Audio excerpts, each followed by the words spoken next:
Okay, here we are for part 3, the final part of the Human Synthetics versus Ned Rush track challenge at the same time.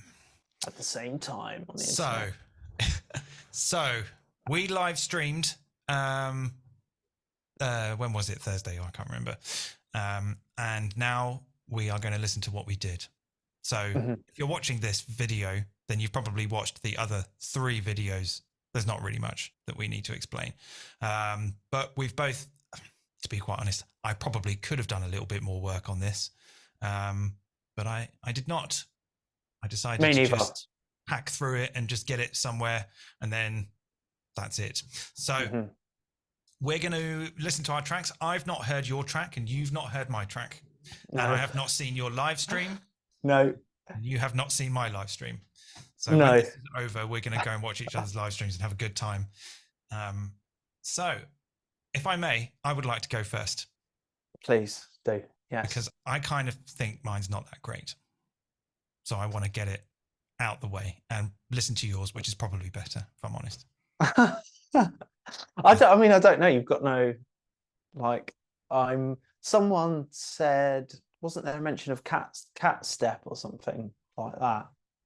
So I read a comment about cat trap. That's it. Yeah, maybe crap, as I'm calling it. No, I'm excited. I'm excited to hear what you've done. Okay, thanks, mate. So this was all made with my mouth and a load of reverb and compressors.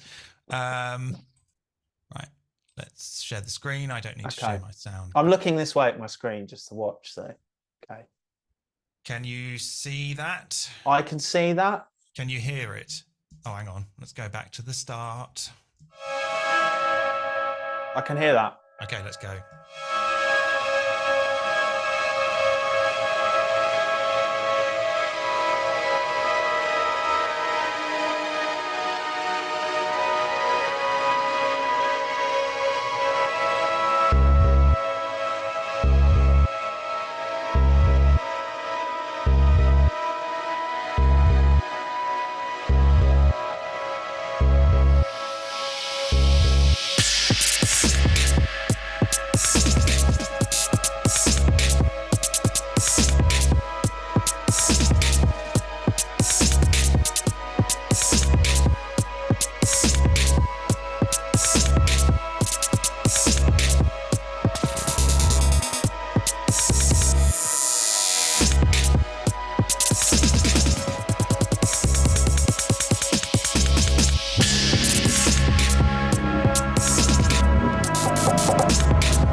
This is sick.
Ooh, bravo. Thanks. I thought that was wicked. Thanks, mate. I called it. Yeah. I called it meowing lonely in the dark. I just saw that. I saw that when I was there. I think I thought some of it sounded like a cat. I had the cat vibes going on as well, actually. And I think that's a lot better than you led me to believe. That's, yeah. Yeah, I mean, it's just kind of like, it's kind of astounding, isn't it, really, listening back to it, what you can achieve with your mouth alone. You know, I wouldn't have known they weren't instruments had I not, you know, if I just heard that out of context. Yeah.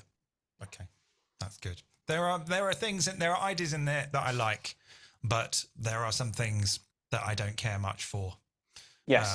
And probably had I have just thought I need to do that again, I would maybe feel differently. But there was a slight sort of nervous panic going through me because I was live on the internet with people shouting stuff in the comments. They weren't shouting, they were typing. But I was, because I was so nervous, I was like, everyone's shouting at me. Yeah. And I was like, oh, and I'm trying to sort of like keep on top of that. Best thing to do, don't look at the chat. That's what I don't look at the chat. I periodically check in on it so that it doesn't freak me out. It's not normally something I would do, and you're kind of like very seasoned at doing it because you do it all the time. But for me, I'm like, oh, so not that I don't enjoy that, because the one thing that I do enjoy is a bit of that nervous energy, because I find that it helps me make decisions quicker. Yes. Which sometimes you just need to do. Especially in the early stages, you've got to get something going pretty quickly. You haven't really got time to sort of pontificate. No. But that said, I might have, had I have just thought, no, I need to do that again, I'll do that again, or that bass, I'm not happy with that bass. Instead, I just sort of splurged a load of sounds into the session and then just quickly went through and went, that'll do. That'll do. And then I sort of put something together. I do like the meow, the meow thing. I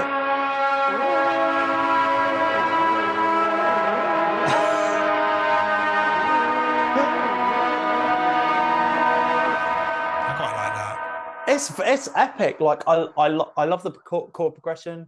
The drums sound sick, and like looking at this, I was like, why didn't I use Ned effects too? I just did that today. Did you? Right? Yeah, clever. Just glitch up the drums a bit. The wobs and the acid bass as well. Yeah, I like the this is something that I do quite a lot. It's sort of just use like an arpeggiator, and to just, rather than just like hold the note down, I just sort of press it a couple of times and let the arpeggiator do something, and then so it kind of comes out.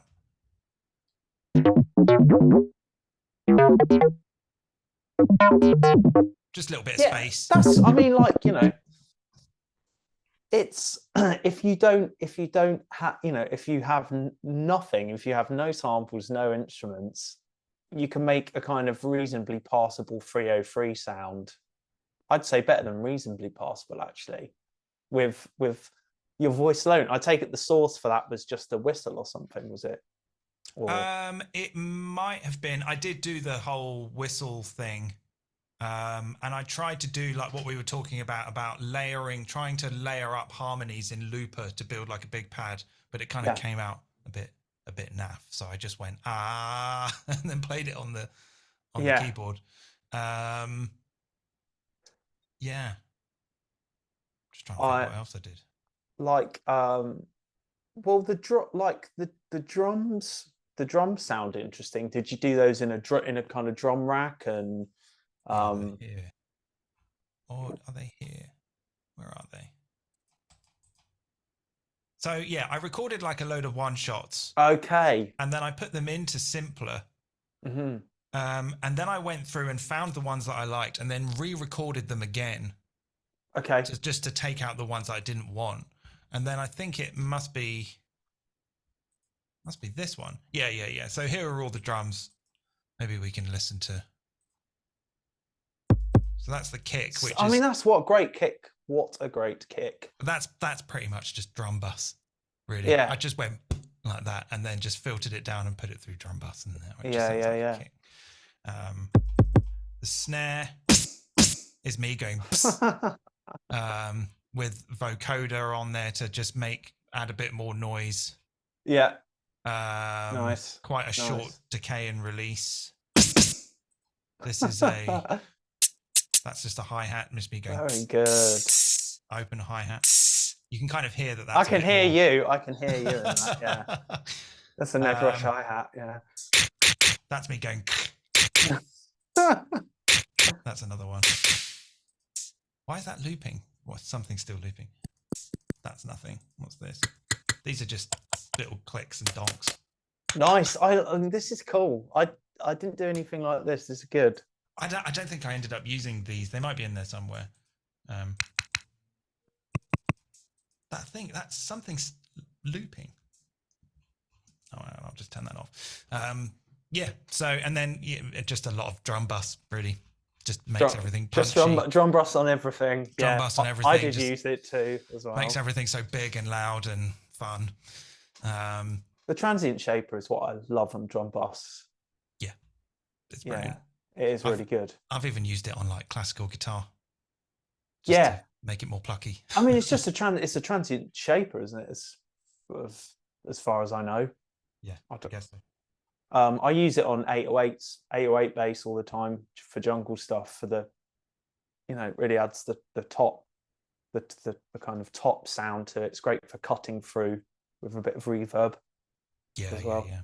And if I'm like sort of in a rush, like if I just want to if I've got like a pad sound that's got no dynamics and I just want a really flat sound, I'll just turn the comp on and just run it through that, and it just makes everything really non-dynamic. Yes. Because sometimes you just need a flat, especially texture stuff. You don't want things that are kind of coming in and out too loud or quiet.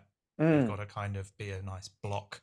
So then I just programmed that, ran it through some Ned effects, comped it all together. I'm quite satisfied at how these look like fondant fancies. These look like little cakes. This nice sort of purple and yellow. Yeah, that's a pleasing. It's like a sweet shop. Bertie Bassett. Yeah, exactly. Licorice all sorts. Yeah. Isn't it fruit salad? Like a fruit salad. Yeah. Sweet.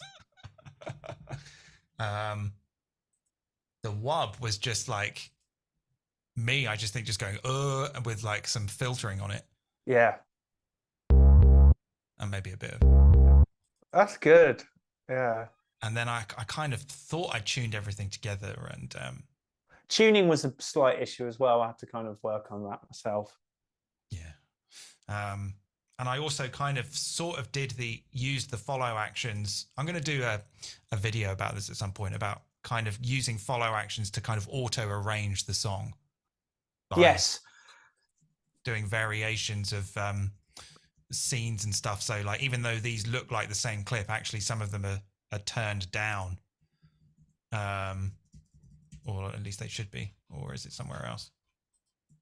Oh yeah, so some of them are like turned down. So when they jumped that clip, it's silence. Yeah. So effectively just kind of removing it from the arrangement. So then I just left that going for a bit. And then once I got to sort of 3 or 4 minutes, I was like, that'll do. Made a few changes. And I think I could have maybe done with a B section, or even listening back to it then, I was like, God, this is really repetitive, even by my standards. I mean, like, just going round and round. Like from experience, like or well, like what I never expect to have a full thing done in one session. You know, even if I do one for like 5 hours, it's never, the longer you spend on it in one sitting, you're not gonna have that development. You just aren't. And yeah, I find that comes with like time and a bit of time away from it. It's easier to fit that in. I mean, it was never going to be like you were writing a symphony or something with that much movement. Yeah. I think it's bloody good. For 2 hours, you can do quite a lot. For 2.5 hours, you can do quite a lot. I mean, I kind of have like a 4-hour sort of window where, like, once I get past 4 hours, I'm sort of like, I need to take a break now. I've got to stop. I've got it. And that break could be anything from a day to weeks or whatever.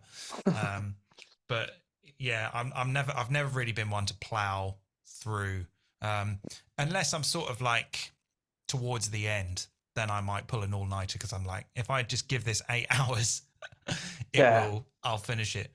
It's diminishing returns for me. I would rather spend 40 minutes on a track every day than do a marathon session, because I'm get much more objectivity that way. But I think perhaps a past Ned Rush from say 15 years ago might have thought this was really banging and like the best thing he'd ever heard or ever made. Would that be I'd be like, wow, what's that drum bus? That sounds amazing. Yeah. Can I have that? That's probably what I would have thought. Yeah. Yeah, I mean, some of these things are sort of like the kind of approach to it harmonically is just sort of a quick default for me. I'll just default to like C Dorian on the keyboard, and I'm just like, I know that if I just mess about with something like that, something's going to come out that I like. So, you know, I kind of, had I have like, let's say that we weren't only using our voice and it was like, you know, you can use whatever you want, and I was using the guitar, it might have been a very, very, very different story. Yes. You know? Or if I was like, you know, thinking a little bit more, I'm not the best piano player in the world. So when I sort of have to improvise on it, I'm like, I can't. Yeah. So harmonically, it's a little bit kind of rigid and doesn't really go anywhere. And yeah, it was all right. I think I'm going to close it now. I think that was a like top effort and better than you led me to believe.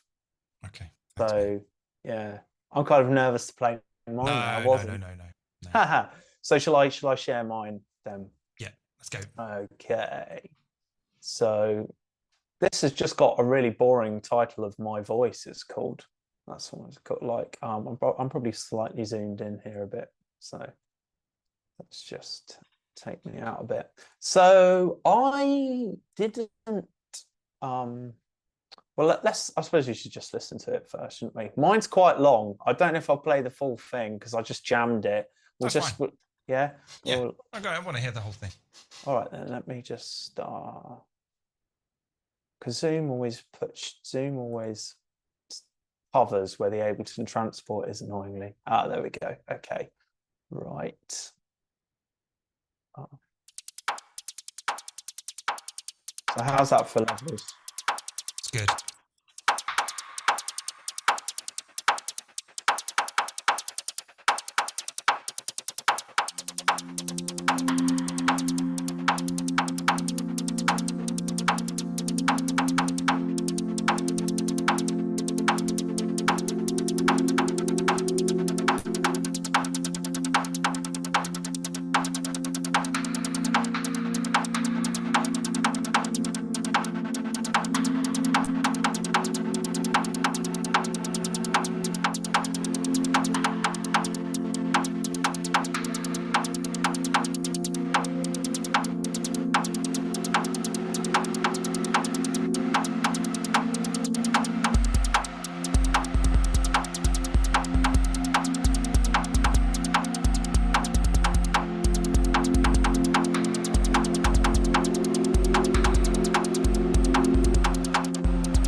Yeah, there we go. My voice. Nice. I like yours better. Can we swap? Can we swap songs? Should we reach it now? Now we should do. Should we remix each other's? I did. I was thinking of that. I was thinking of that because, like, Swap you them know, round. it's a fresh, fresher. Like I really liked elements of yours, and thought, oh yeah, I could do something with that now. But yeah, that was. Shall I kind of break down what I did? Because I can, like, it's quite simple because there's only like 5 channels, really, drums not included. But I literally kind of stole your suggestion of just sine waves and white noise, and kind of sculpted everything from that. So that was like, I think I put had some shaper and stuff in the sampler, but just relied on like the filter envelope and the filtering and the pitch envelope to create that kick sound. So that's where that started, and I think I used Redux to give that top to it. Made this kind of snare, and I like the deadness of it. I like the kind of like a cheap drum machine snare. I think I had some like reverb going on. I had this hat where I used the modulation, the LFOs to change the pitch slightly. You know, I've learned so much watching your videos over the years, you know, about how sampler works and stuff. So got this kind of like modulating thing, and also modulating the time, so to change the kind of, give that automatic variation, and then this kind of. What's the time? Is that the time of the envelope? Yeah. I think it's like a global time control. I've used it a lot on Wavetable recently, and I think it just lengthens the envelopes, and it's on operator as well, like as a control. So. I normally do that. I normally use the time to velocity, so that like if you have a lower velocity, it's a shorter envelope. If you have a higher velocity, it's longer, which is quite great for hi-hats that sort of change size. Yeah. And like I was going to do that at one point, and was like, the thought immediately came to just use the time amount on the LFO rather than like vary the velocity, which that crossed my mind to do that first, to do the velocity switching, but then I just kind of went for the quicker thing, or the thing that I felt more confident doing, and then had this kind of weird FM sound that was literally, again, all of this was from a sine wave. Really? Yeah, or a shh, you know. Yeah. So, and I used the oscillate the FM capability on the sampler to create that kind of weird percussive sound with some extra reverb, and took advantage of the chants, and I did that on the same on all of these. But then the vibe immediately came, and just programmed like a Ned Rush loop, really. I just, you know, like a kind of like an off measured drum, like an electro beat. You know, you kind of like use the demo stuff all the time, but I was just like, I'm just gonna fucking start easy. And the pad just kind of gave the vibe, really, and then I immediately kind of was thinking of like this, and that was, again, I think that is pure early 90s Aphex Twin, right? Yeah, there. it is exactly. Analog, it's like bubble bath, didgeridoo. Yeah, that is like 4 in the morning. Everyone go home. Yeah. I love it. That is magic. Basically every track I make ever. And I think I just did like it's just a fifth, you know. So you do. Like, I was listening to that and I was like, you've done like, you know, because I sort of think in intervals quite a lot. I was like, I can hear the major third and the minor sixth Yes. the same So chord progression. And I was like, whoa, that is epic. That's how so you cause drama in your music. yeah, Bounce between the major and minor. it's like because I just use the harmonic, the Phrygian dominant. In what, C or an F? F Phrygian dominant. So like I don't know that one. I'm not very good with these things. I just think in intervals, like so it's third, like the perfect it's fourth, like fifth, minor sixth, major, minor second. like the minor second, like it's the Ingve method.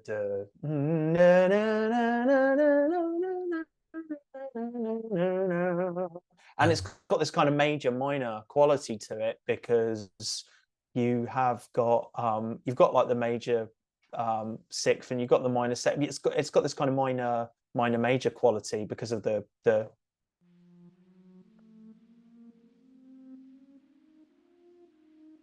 Yeah.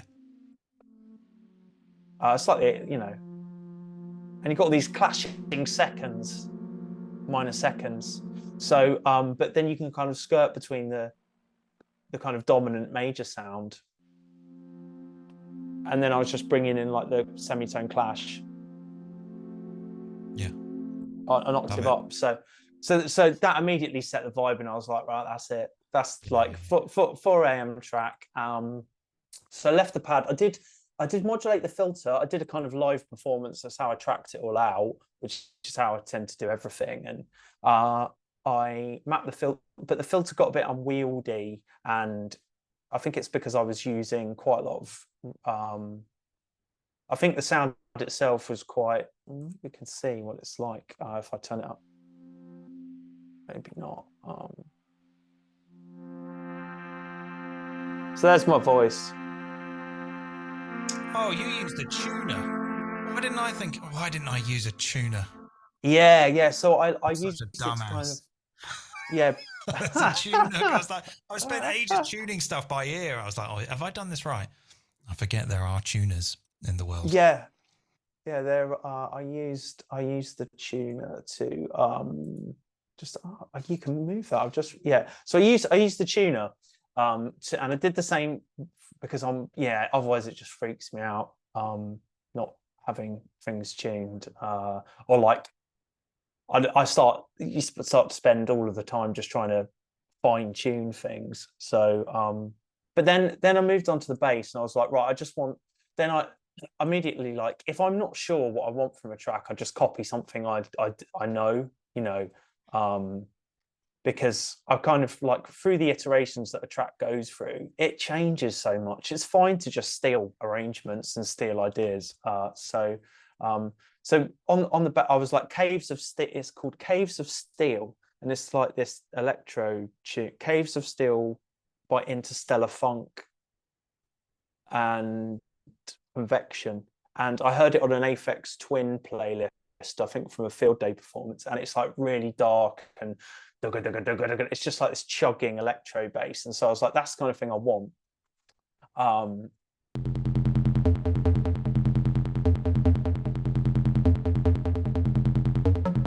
So I used like the arpeggiator, and then I just I kind of just recorded in on my keyboard on my arrow keys, just some automation, and the sound itself was again just like the pure sound. I didn't use too many effects on anything really. It was kind of all came from the shaping,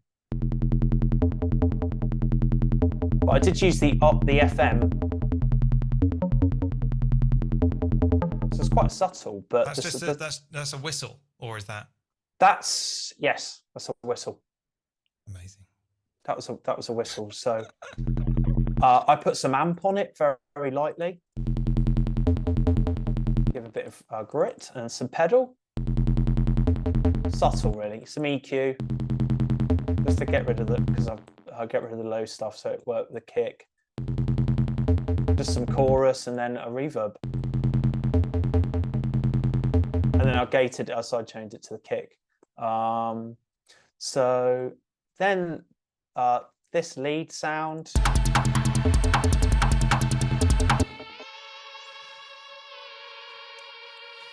So there's meow vibes there. Do you know what I mean? That is quality. Yeah. I can't even sing that high.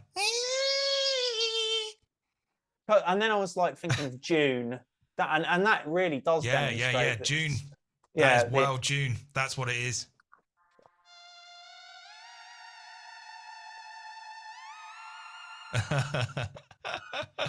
Yeah, so it's all Phrygian dominant, which is the fifth mode of the harmonic minor.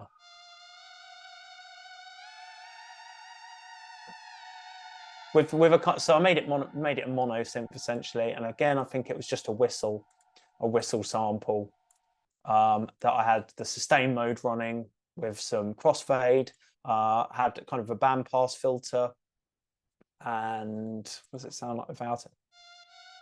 Okay, not too different. Oh no, it's because it's on this one. I did like two votes. One's an octave higher, I think, but and then a glide, which is really cool on like these samples because it kind of like it plays through continuously, doesn't it? It's not like starting, it kind of tracks through the sample it moves up to, so it plays at the same time. Is it like legato mode but for Yeah, I guess. Well, you can tell from the waveform. Yeah. I get portamento. There's a slight difference. I can't really remember, but yeah, But like yeah, if you were playing a long sample and you were gliding around, then the position of the sample would still it wouldn't re-trigger from the start. yeah. Which So is that kind of fun for textures as well and stuff. Yeah, I remember seeing that on a video of yours years ago where you did it like bass sounds and it sounded like that you made from kick drums. Do you remember that? Remember that video? No. You were like, I can't even remember what I did last week. I'm really into making bass sounds from kick drums at the moment. That was how it started. So, God, I'm a right stalker, aren't I? You know. But yeah, I really like this kind of Moog, this almost like mini Moog sound. You know, like the. Yeah, it got a theremin vibe. Got Theremin, a exactly. 1950s sort of B movie. Yeah. And Lovely I was stuff. like, so, and then the pièce de résistance was this madness channel where I literally just sang with the microphone. I just ad-libbed into like I had Too a many gate on. pedals. Too many pedals. I just fucking whacked all the pedals on after we were talking about pedals, and had an echo going to it. So, and just literally sang into it. You know, like I might sing just and had the echo on quite a high delay, so it was feeding into all these pedals through multiple reverbs, and into a gate that was being gated by the drums. And I was controlling the threshold with a knob on the keyboard when I was playing it. And I was doing the jam.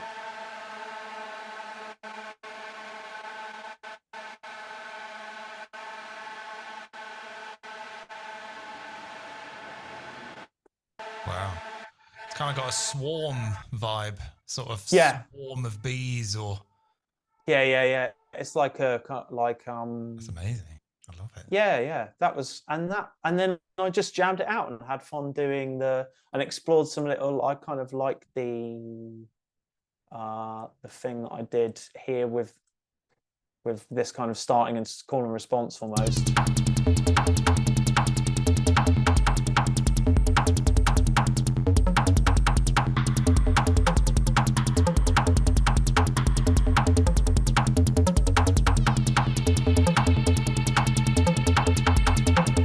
Yeah.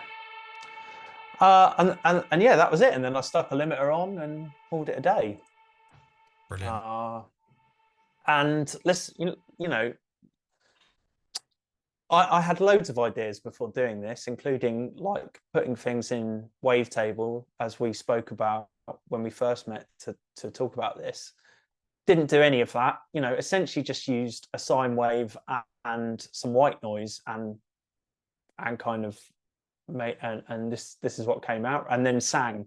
I think the singing kind of and that certainly got me like open doors, I think, since doing that, to thinking like, oh, yeah, I should definitely do more of this, like like, because I love recording vocal harmonies and stuff like that.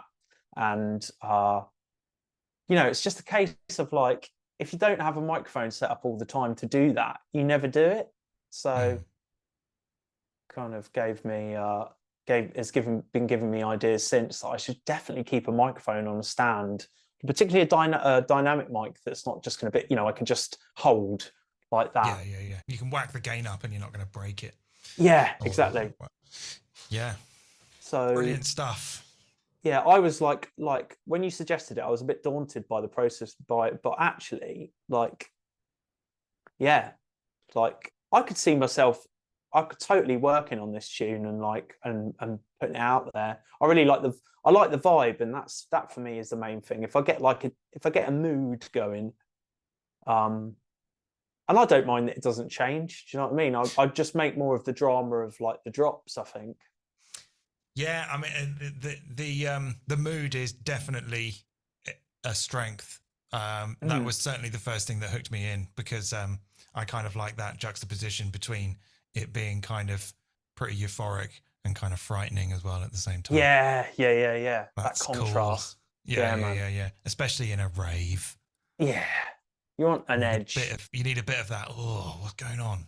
Yeah. You need to be out of your mind, like we've spoken about before. You're a shaman doing this stuff. Yeah. You're an audio shaman. Like, you've got to mess with people's heads. That's what you're there to. Yeah, that's what you're there to do. A lot of stuff that that's more memorable is when I was a little bit like, what is actually going on right now? Yeah. But everyone's kind of enjoying it. It's like these kind of what the fuck moments, like. Yeah. And things go a little bit weird and everyone starts cheering and I'm like, yeah, it is fucking weird, isn't it? It's awesome. Yeah. Rather than just sort of kind of, I don't know. I didn't really do that with my one. I just kind of like blasted through it. I didn't really think about the mood. I was just like, this sounds all right, let's go. And yeah, that's kind of exactly like, exactly what I guess like sometimes you get lucky with that stuff, I find, but and also, yeah, like I've done so many streams of just kind of having to lay down something and make it work, like and yeah, as soon as I catch, I'm looking as soon as I get a vibe, I'm like, yes, that kind of lays the way. And that's really difficult to quantify, because that just is essentially meaningless when you say that to someone. Do you know what I mean? Like, a vibe doesn't mean anything. But really. It's kind of just it's a thing that sort of goes round and round that kind of gives you the motivation to keep going. And if you can't, if you don't find one, then you're not going to get anywhere. I think yours was great though, man. Like, you would like, you would not know really that any of those some parts had come from a voice. Yeah, and same with yours as well. With the kind of it's kind of got like a sort of exotic vocal thing about it. But the bass, I was just like, I forgot for a minute. I just completely forgot what the whole concept was, and I was just like, God, you can really hear the IDM coursing through our veins, can't you? When we make stuff, it's just. Yeah, man. Fucking the warp is strong in this one. Yeah. The Reflex records are strong. Yeah. Yeah. Like, the early 2000s. Yeah, totally. I mean, it's coming back in a big way. Yeah, Italic Eyeball, that's such a good tune, that Aphex tune. It's probably like, one for the hardcore Aphex fans, but I don't think I know that one. You might have to send me a link. That is off of, I think it's like, is it like, I've got Italic Eyeball. It's like off of like Hangable Auto Bulb, or one of these EPs or something. It could even be AFX, rather than Italic Eyeball. Let me look it up. It might not even be on Spotify, but I've got it in the car. And is it AFX? AFX? No, I'm not finding on it. on here, but it's a really dark kind of Phrygian sound, and like essentially the whole arrangement is built around like introducing percussion parts. Really, you know, like a clave comes in about 4 minutes into it, which is just like. Yeah, just he like drops the clave. yeah, and that, yeah, that's what I would probably do is like take out the hi-hats at points, that would just be like that would destroy a dance floor, really, you know. Yeah, simple things like that make a big difference when you're raving in it. Yeah, it would absolutely make it, like, it would just kill it. Yeah, fantastic stuff. Yeah, but good challenge. This was a great idea. I'm glad we did this. Yeah, these are great. These you should definitely do these with more of like Gus and stuff like that. And, yeah, the other people you've had on more kicks, and like Damien and stuff like that, and Turismo Blue. Yeah. For certain, yes, and it can become a bit of a series. Well, great. I guess we can wrap it up there then, shall we? Yeah. No, that concludes. Well, really unless we meet again with our remixes, we could probably just remix them and just give them to each other. No one else can hear it. It can just be between us. I think we should release all of them. Do you know what I mean? I think we should put all of them on SoundCloud. I think we should set up a label and release these tracks. Okay.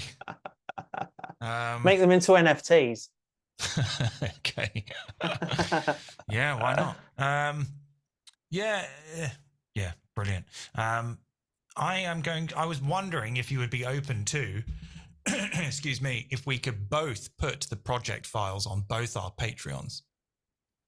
I had the same idea coming in to record this, and yeah, I think it's a great idea. Okay, let's do that. So for those watching, you can either go to either one of our Patreons and both get the same thing. Didn't really think go to both. Actually. Go to both. Go to Just both. do it. Oh no, it's a profile exercise, isn't it? So yeah. Cool. Well, nice work, mate. Yeah, nice work. Good shit, Duncan. Ned. We will we'll see everyone again in the future. Yeah, thank you everyone. Thanks for watching. Like and subscribe. Yeah, drop the like button. Drop it on the floor. All right.